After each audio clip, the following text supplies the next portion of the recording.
Proverbs 4. There's some pretty interesting bits in here.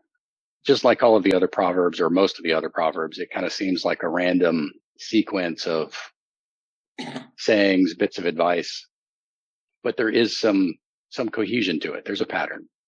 So let's read through the whole chapter. Hear, O sons, a father's instruction, and be attentive that you may gain insight. For I give you good precepts. Do not forsake my teaching. When I was a son with my father, tender, the only one in the sight of my mother, he taught me and said to me, let your heart hold fast my words, keep my commandments and live. Get wisdom, get insight, do not forget, and do not turn away from the words of my mouth. Do not forsake her, for she will keep you. Love her, and she will guard you. The beginning of wisdom is this: get wisdom, and whatever you get insight. Prize her highly, and she will exalt you. She will honor you if you embrace her. She will place on your head a graceful garland. She will bestow on you a beautiful crown. Hear, my son, and accept my words, that the years of your life may be many. I have taught you the way of wisdom. I have led you in the paths of uprightness.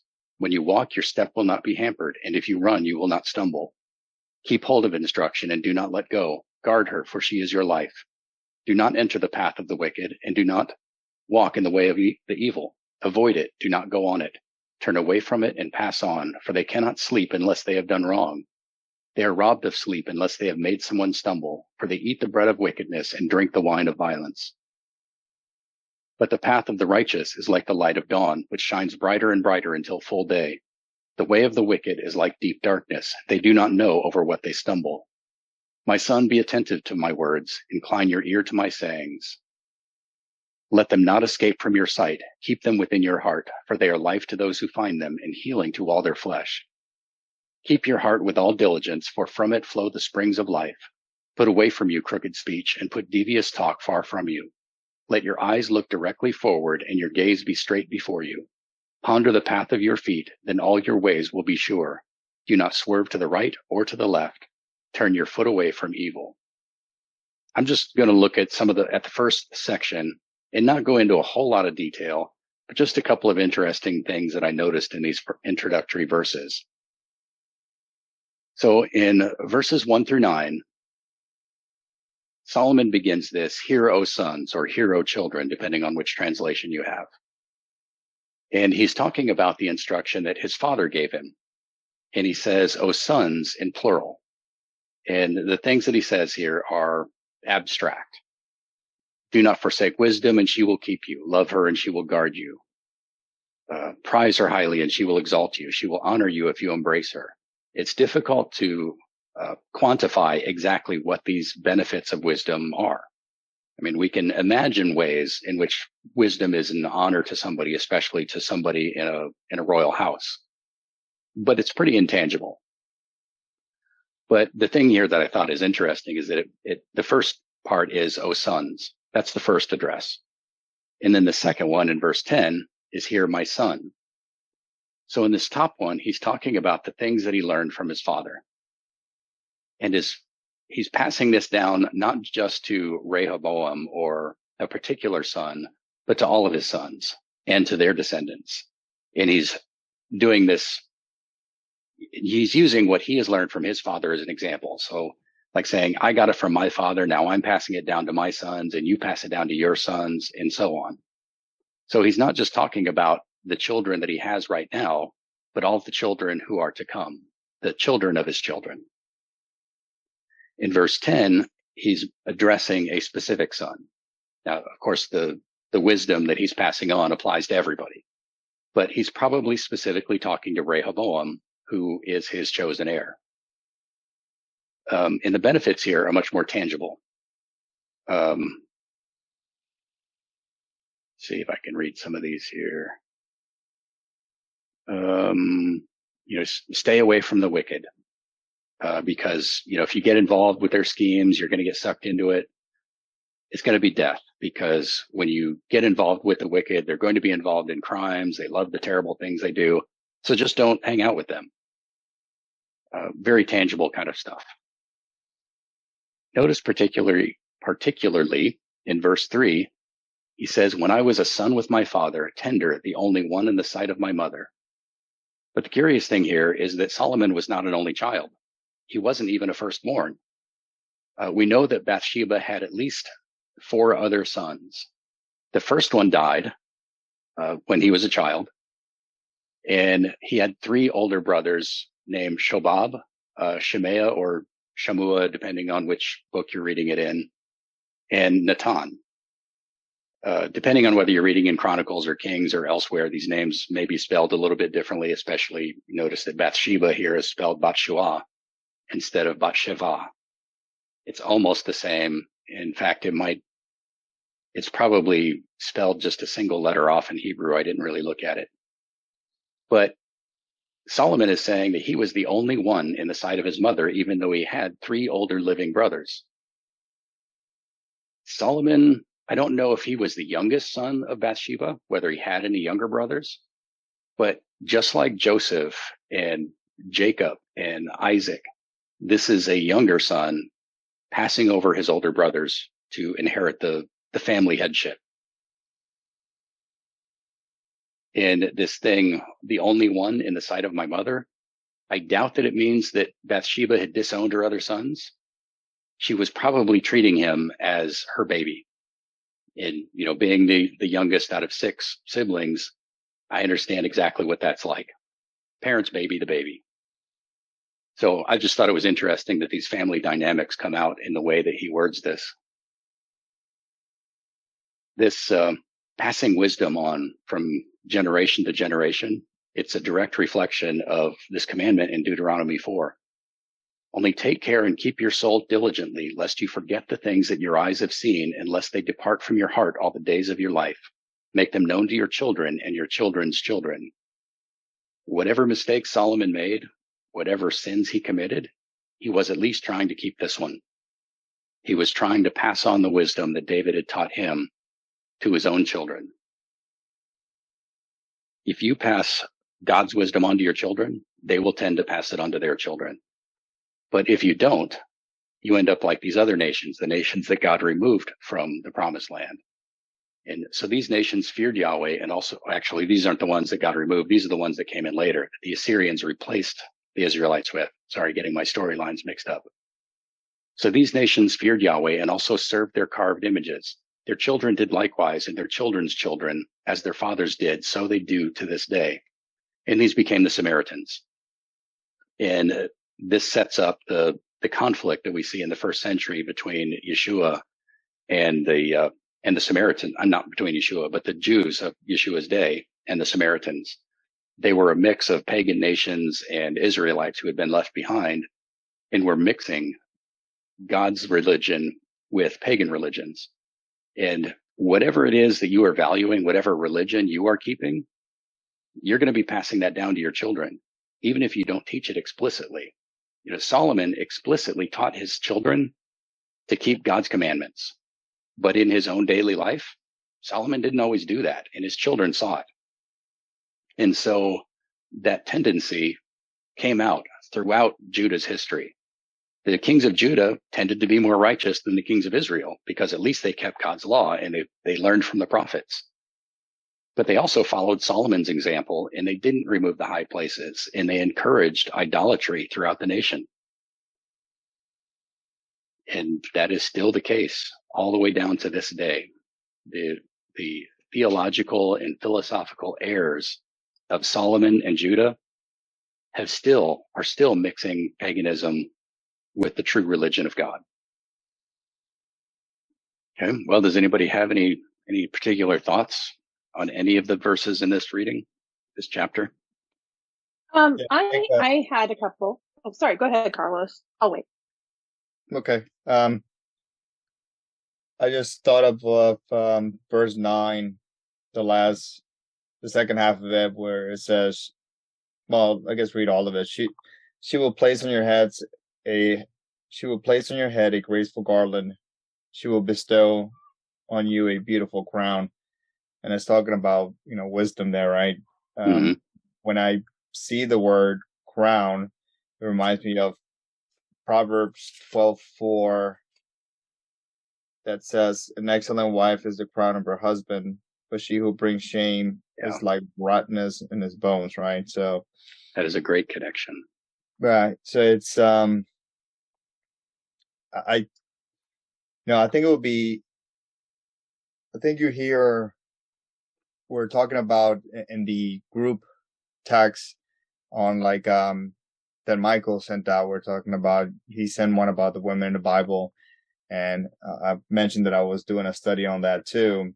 And when you look at the genealogy of Yeshua, there's 4 women there, and the first 3 don't have a very good background, and then you have Mary, and she had a hard time and all this stuff, but you know the wisdom that they had as well.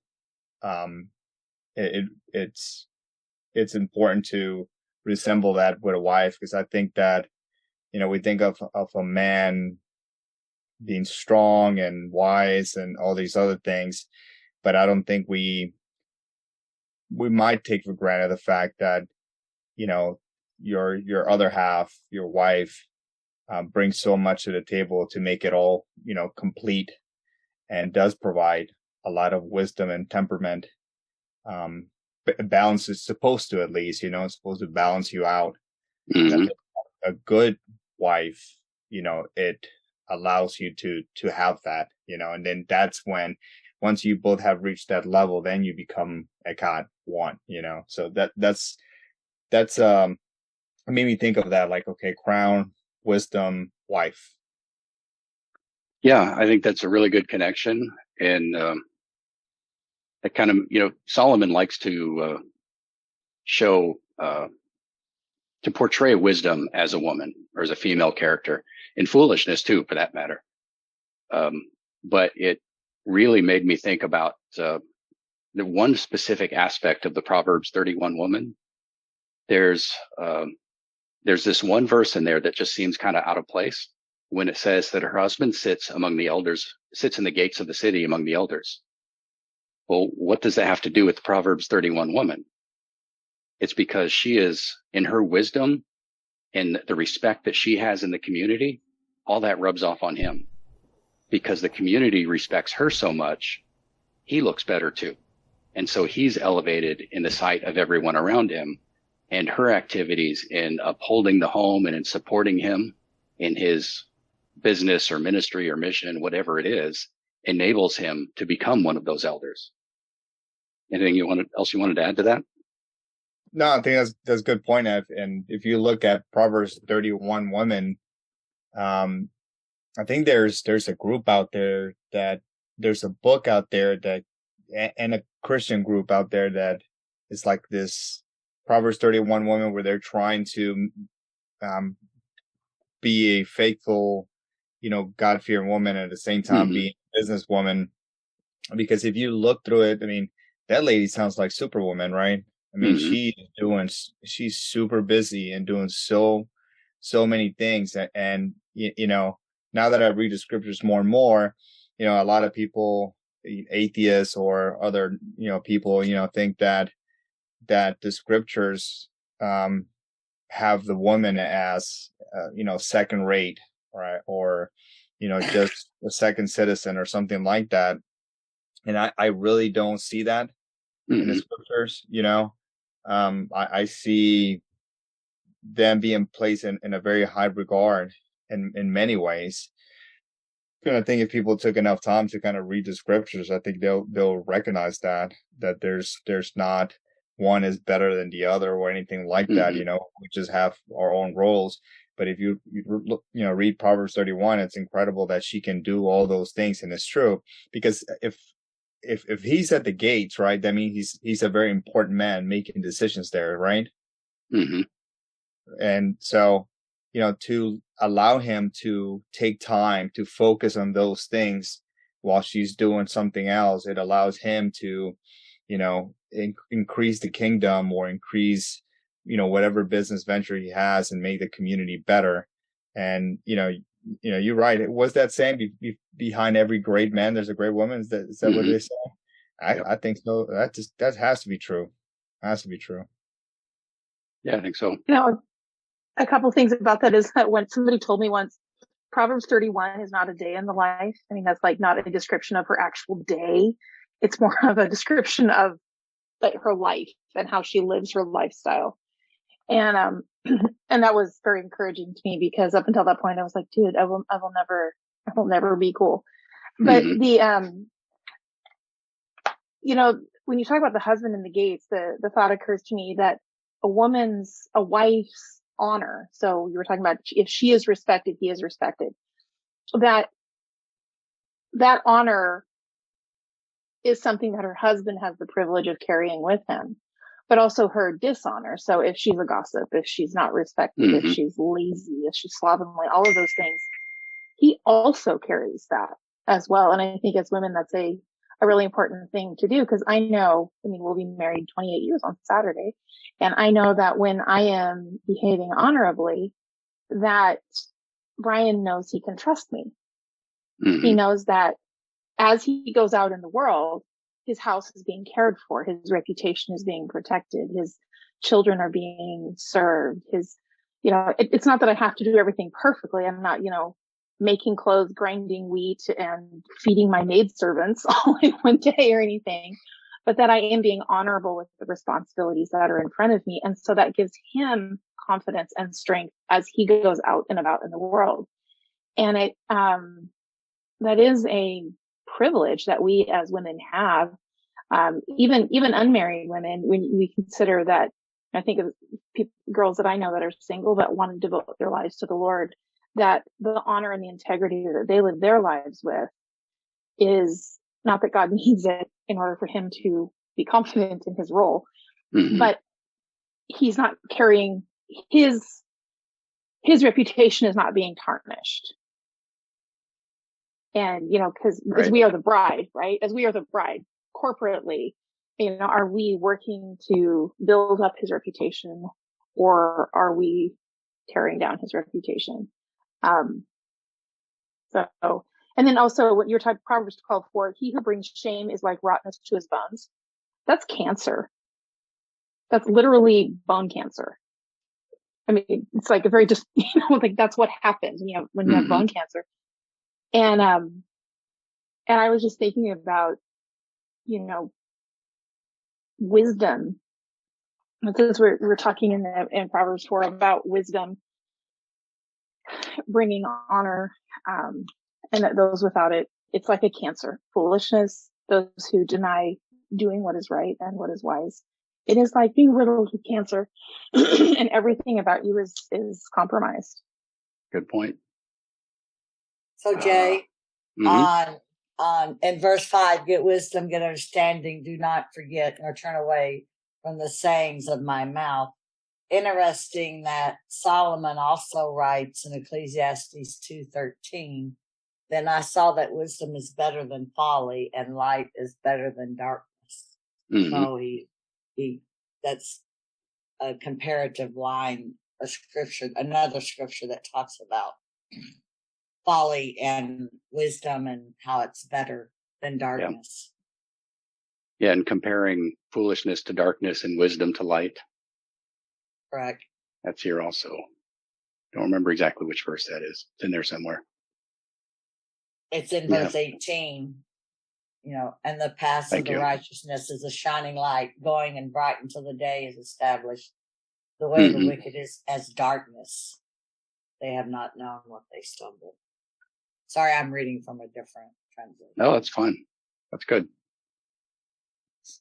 I think it's a good thing to have multiple translations here with us.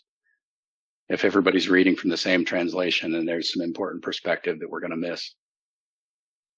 What about you, Brian? Oh, sorry. Go ahead, Randy.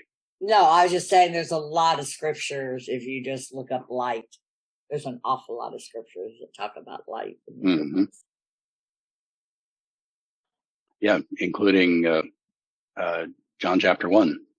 Right, exactly. Yeshua is the light. Yeah, I did notice a reoccurring theme of talking about the path, but specifically, one thought that came to mind as I read through this chapter is there are several verses that when I read them on their own, or maybe it could be a cluster of like 2 or 3 verses, that remind me of other scriptures with very, very similar themes.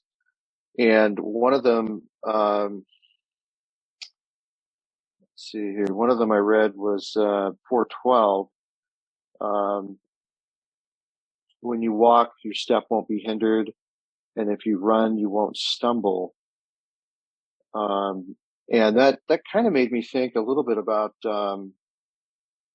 in Hebrews 12:13 talks about making straight paths for your feet, that the lame member may not fail, but that it may be healed. And then, walk a straight path. And then on 14, enter not into the path of the wicked and go not in the way of evil men, made me think about, there's verses about in Psalms about, not to worry when you see evil people prosper or to fret about their wicked schemes. Mm-hmm. But then also, and that was Psalms 37. And then Proverbs 24, do not envy wicked men or desire their company. And, that really popped out to me. Yeah, I think everybody, no matter whether you're on a path of wisdom and or foolishness, everybody's on a path to somewhere. And in order to know what path you're on, it's very helpful to know where you are. Mm-hmm. And of course, you have to know where you're going. So then once you've decided where you're going and what path you need to take to get there, these last few verses in this chapter, let your eyes look directly forward and your gaze straight before you. Ponder the path of your feet, and all your ways will be sure, and don't swerve to the right or to the left. This is an image of being very intentional about knowing your destination, knowing where you're headed, and not being distracted. Keeping your eyes on the prize, like Paul wrote. And left to its own devices, our hearts will lead us into all kinds of foolishness.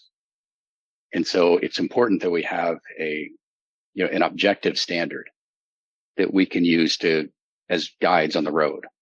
Yeah, I'm sure you've seen, like in low-lying roads, when you go down, they've got those the poles with the depth markers on it, so you know how much, if there's water there. If you've driven up in the mountains, then you see guides posts along the side of the road with depth markers for snow and reflectors on it, so that you can see where the side of the road is, even if snow has completely covered everything. And so, our vision on our own can be very poor. We don't necessarily understand everything that's going on or why things should be the way that they are. And it's easy to lose track of the path. But if we have an objective standard, like God's written law and Yeshua's life example, then it's much easier to stay on the path. Even if we can't see the path, we can see these other things. And I don't know why the posts go this way, because these snow drifts make it look like there's a valley here and I'm going to fall off a cliff, but the posts go this way. So that must be where the road is. And that's what Torah and all the prophets and the scriptures do for us.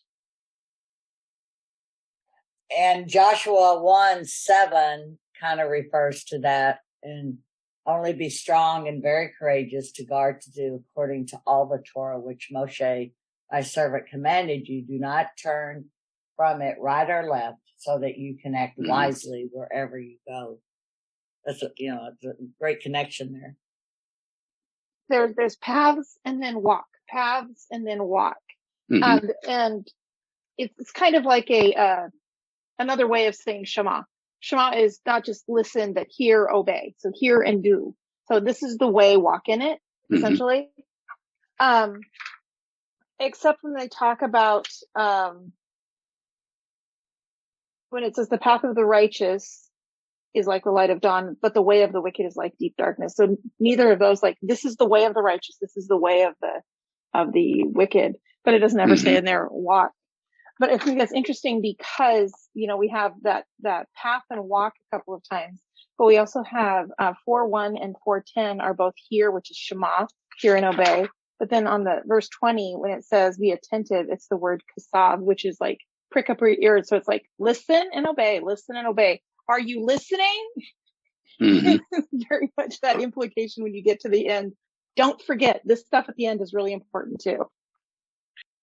Yeah, it is a very active process, and wisdom is not passive. You can listen, and that's helpful, but unless you are meditating on it and putting it into practice, you're never really going to get wisdom. This verse, verse 7, when you're talking about the idea of the Shema and how it means to not just hear, but hear and put it into practice, hear and obey. The beginning of wisdom is this: get wisdom. I mean, it sounds like a tautology, but it's true in that the beginning of wisdom is you have to go out and get it. Wisdom isn't coming to you. You have to hear it. You have to hear the instruction and be willing to receive it, but then you have to go out and put it into practice. And there's this one further down, keep your heart with all vigilance. In other translations, I think it says guard your heart. This isn't talking about guarding your heart from emotional trauma. This is talking about guarding your mind and your emotions and, all of your intellectual life, talking about guarding it from the ways of the wicked. And you don't do that by just trying not to think about bad stuff. That's part of it, but you have to keep pursuing wisdom. It's not enough to get it and then just sit on it. You have to keep putting it into practice. You have to keep going out into the world and learning more wisdom and using the wisdom that you've got. And in fact, not only is it not like guarding your heart with all vigilance, not only is it not about guarding your heart against emotional trauma, if you're going to go out into the world and use the wisdom that you've gotten and multiply it, put it to work like those talents in the parable of the talents, you're going to get more emotional trauma. The process of gaining wisdom is going to be painful. And if it doesn't hurt, you probably haven't really learned any wisdom yet. My main point there is just that it's a very active process. The Shema, you can't just listen. Yeah, when you do sometimes, and when you have to act upon that, right, then sometimes you stumble.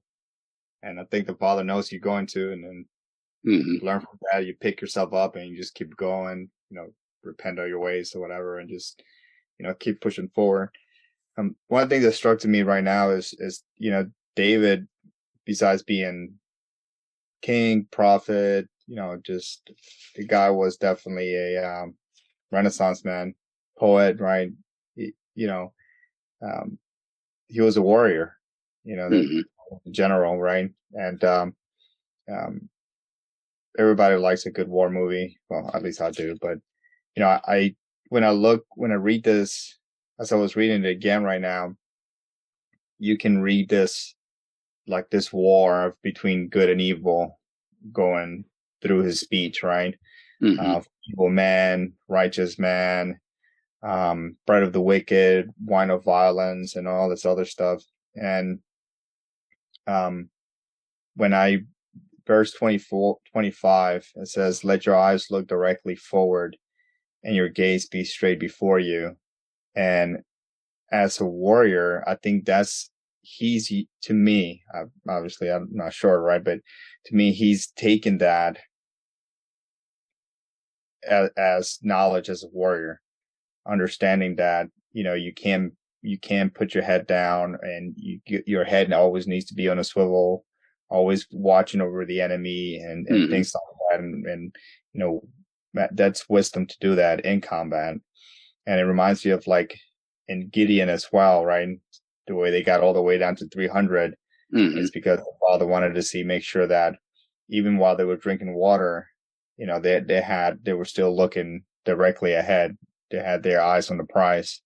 So you see that, that a lot, especially when he says like guard your heart or guard knowledge and things like that. So he's bringing the warrior element, war element into all of it as well.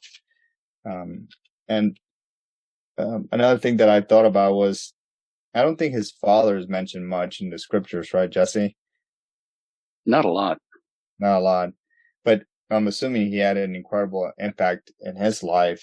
So I went back and read, where I think that the only place where he's mentioned, and his three sons were out in the front lines with Saul, was King Saul, yeah, right. King Saul, and David was just going back and forth between them. And at one point, his father told him, "Look, here's some bread, take it to your brothers, but here's some cheese as well, and take that pretty much to his like XO, to his CO, and gave cheese to them." And thinking about it now, I was like, that's pretty good wisdom. He's like, man, if I give the captain of, the CO of my son's regiment, some cheese, maybe he'll have a little bit more grace on my kids, for this, So I think that even because, I think people think that, people are just born with things. I guess some people are, right? But I think David, he comes from a long line of people already passing on that wisdom, and it just increased with time. I mean, Solomon was known to be super wise, but a lot of that came from his father. So it's passing on that knowledge and that wisdom and that understanding to the next generation, the next one, and I'll be curious to know, whenever we get to the kingdom, to find out like how much his father had an impact on David, even if he's not really mentioned that much, Yeah.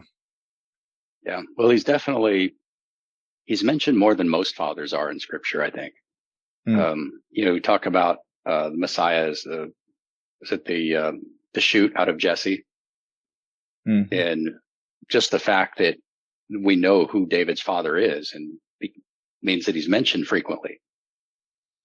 David, son of Jesse, which means that was part of David's identity. So David was taking on, at least in the eyes of the people around him, taking on some of the characteristics of his father, which meant they knew who his father was. And he was respected, right? If he's mentioned that much, right? We may not know his accolades or anything like that, but for sure, you're right. Yeah, he mentioned that much. He was definitely respected. Yeah, I think I was just kind of scanning through, looking to see who Gideon's father was, and his name is mentioned, but practically just in passing. Like, oh yeah, and Gideon's father was this guy. Actually, I think it says that this guy owned a threshing floor, and his son Gideon was out there threshing wheat. And that's about all we ever hear of him. And so, I mean, Gideon does not have the reputation that David and Solomon had for wisdom. He was a judge, and clearly he had the respect of the nation, but primarily his role was military. He was a military leader, not necessarily a wise ruler. I think the unfortunate family dynamics in Gideon's family are a reflection of that, of what he inherited from his father and passed on to his sons, or rather what he didn't inherit and didn't pass on. But we all know who David and Solomon are. Crystal, if you had a chance to read this chapter and have some thoughts on any passage, feel free to speak up. Are there any passages in here or any verses that puzzled anybody, that were maybe a little hard to understand, or word choices that seemed kind of odd? I don't think I'm really puzzled by this particular 3 verses 17 through 19, but you might have some insight into it. It's interesting to me, the elements that are mentioned here kind of remind me of I guess it'd be like the last 24 hours of Yeshua's life before he died. For they eat the bread of wickedness and drink the wine of violence. Obviously, we know that Yeshua is the bread of life, and that and that when he talked about the wine, that it was his blood, and we know that the bread of life and the wine representing his blood is actually cleansing blood. And so this seems like, I guess metaphorically, it's the opposite of, or it's the counter to, where we should go. But the path of the righteous is like the light of dawn, shining ever brighter until full daylight. And I think about where it says that Yeshua, he looked beyond the cross to the joy that was ahead. And so for him, even though he had to walk through that darkness, and for him it was a literal darkness, just understanding the events that unfolded during the middle of the night, that happened behind closed doors and darkness, when it shouldn't have been happening at that time. But then also, even when he was on the cross, that there was darkness for 3 hours. So there was a literal darkness happening. And the people that were watching it, most of them anyway, they just didn't understand what was happening. They were ignorant. And so I just thought that was interesting. Some of the parallels with that 3 verses there. So. Yeah, I think there are even more connections there. Going back to the Exodus and the Passover, that darkness, the 3 hours of darkness at Yeshua's death, I've always thought that it was probably much like the darkness in Egypt for 3 days. That darkness, the Hebrew word, it's the same word used in this verse, afelah, if I'm pronouncing that right. And, of course, the Gospels are in Greek. So, if Matthew or any of them were originally written in Hebrew, we don't have those originals. So we don't know what word they would have used. But I suspect that it's a similar kind of idea. And then, of course, once again, at the Exodus, at Passover, you've got bread and wine. But in that case, in the case of Yeshua and in the case of the first Passover, these aren't bread of wickedness and wine of violence. They're actually the opposite. Bread and wine are symbols of fellowship and peace. When Abraham, after he rescued Lot, he went and he broke bread and drank wine with Melchizedek. And this was sort of a peace meal. I think David, a couple of times in the Psalms, he talks about, sitting down bread and wine with, just table fellowship. And Solomon uses it again in Ecclesiastes, the same idea.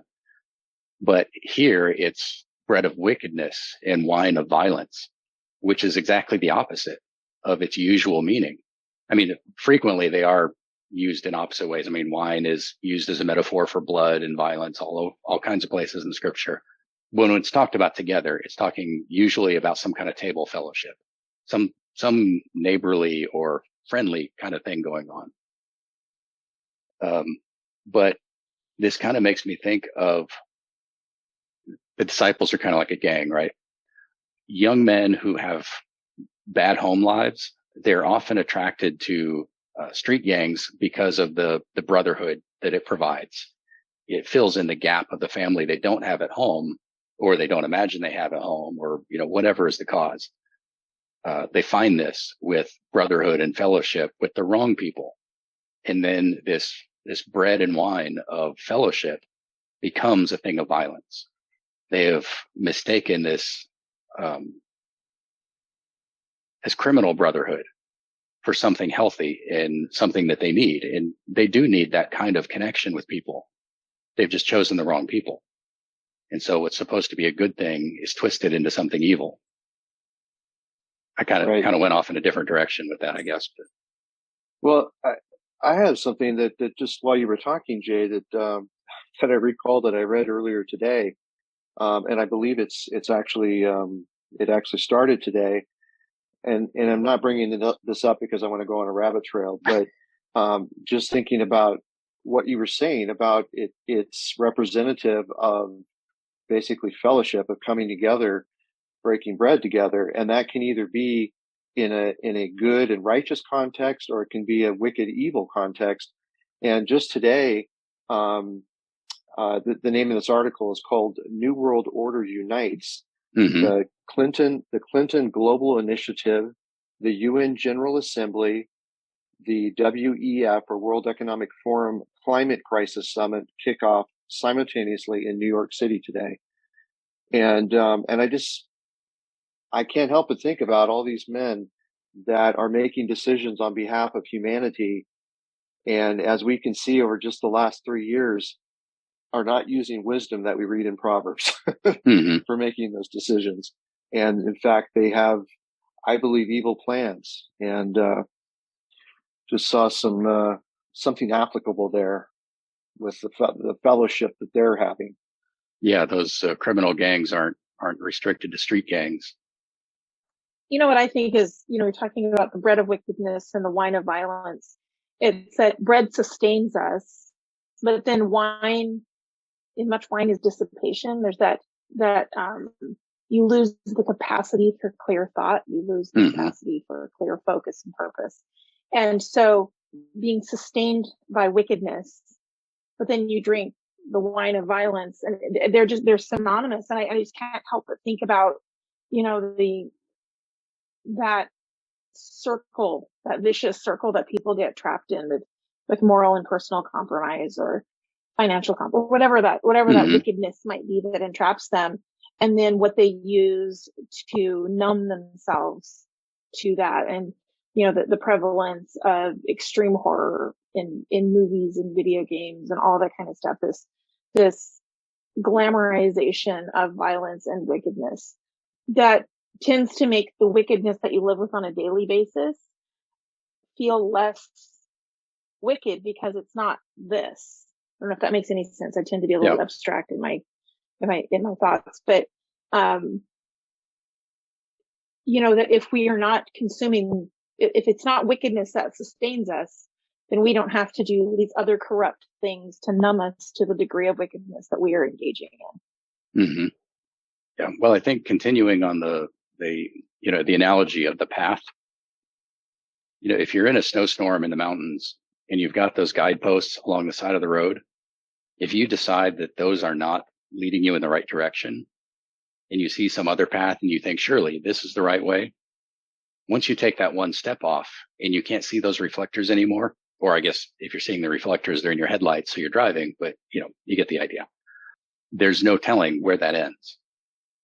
You step off the path and then you take another step and another step. And pretty soon you have no idea where those guideposts are.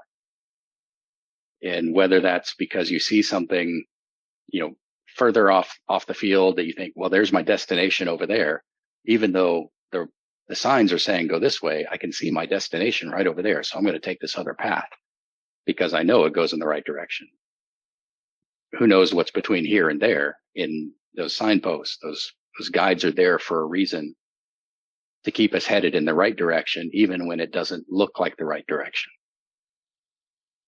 I'm not even sure now if that was related to what you're saying, but speaking of paths and stuff, I'm just going off on my own paths now.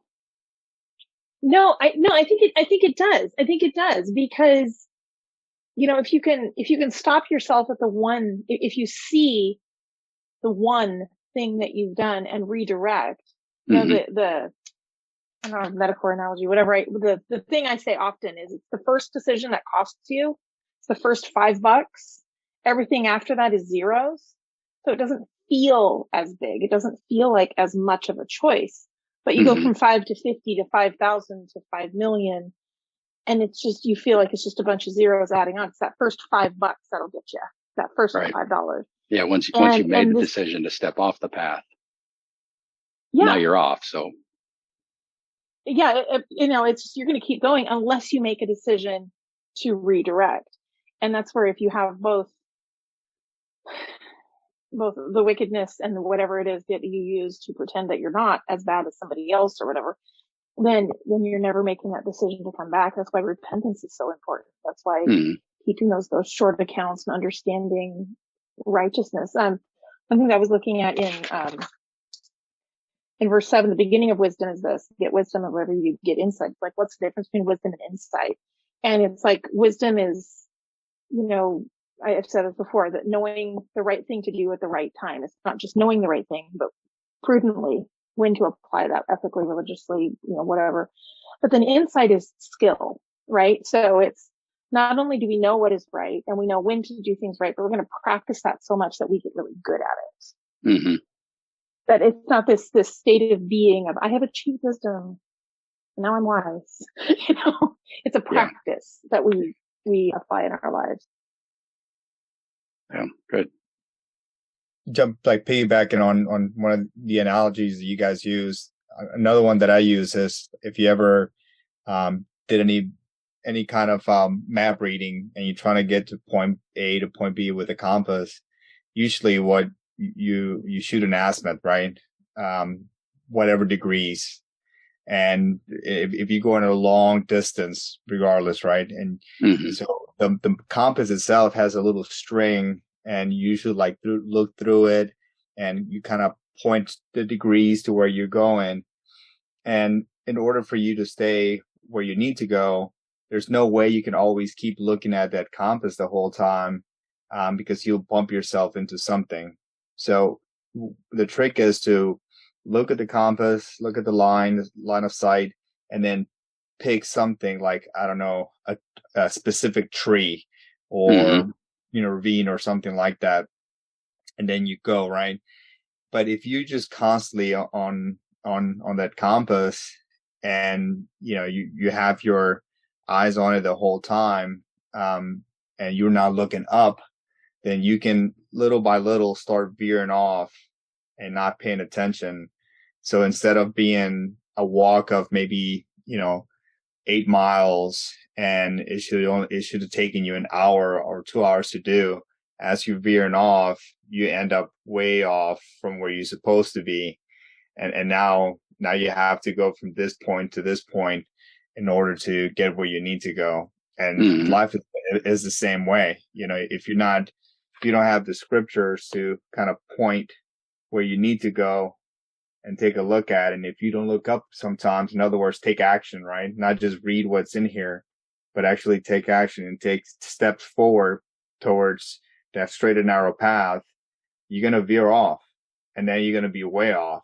And then it is painful to get back to where you need to go. And I know that from experience. Yep. Sadly. How would you quantify crooked speech and devious talk? I'm not sure how to quantify it. Well, I mean, if you were to use I guess I'm not looking at other, verse 24, what is crooked speech? I mean, I think of like Lashon Hara, where, it's gossip or slanderous speech or whatever. But I think it's more, I mean, obviously we have to be super careful with our words because that's really important. But, just wondered if anybody had any particular insight on that or thoughts about it. So King James translates it as a froward mouth or distortion. Froward mouth. And perverse lips and perverse crookedness, deviation. I don't think it means what we normally think of as perverse. I mean, it's not talking about dirty jokes. That's, that may be inappropriate too. It's just not really what that's talking about. I think it is talking about Lashon Hara to an extent in that, telling lies about people, trying to deceive people by what you're saying. But it could also be referring to just scheming in general, using words to try to manipulate people. Politics. You mean warfare? It's an important part of warfare. And I'm not sure that I would say that there's nothing especially wrong with using devious speech in warfare to deceive your enemies. But this is really more about everyday life, life with your neighbors. Well, when I hear like perverse speech, I think of someone who has taken something that is true. Because earlier, I can't remember where it was, it talked about being direct, that we're to be direct people, which, just speaks to me because I tend to be very direct and I don't find the subtleties and nuance all that easily. Right. But, but when it talks about perverse, in the next 3 verses, it's talking about being direct. Yeah, but that perverse speech is someone who takes something that is true and warps it. Mm-hmm. It is, and to get away with what you want. Yeah, exactly. Exactly. Um,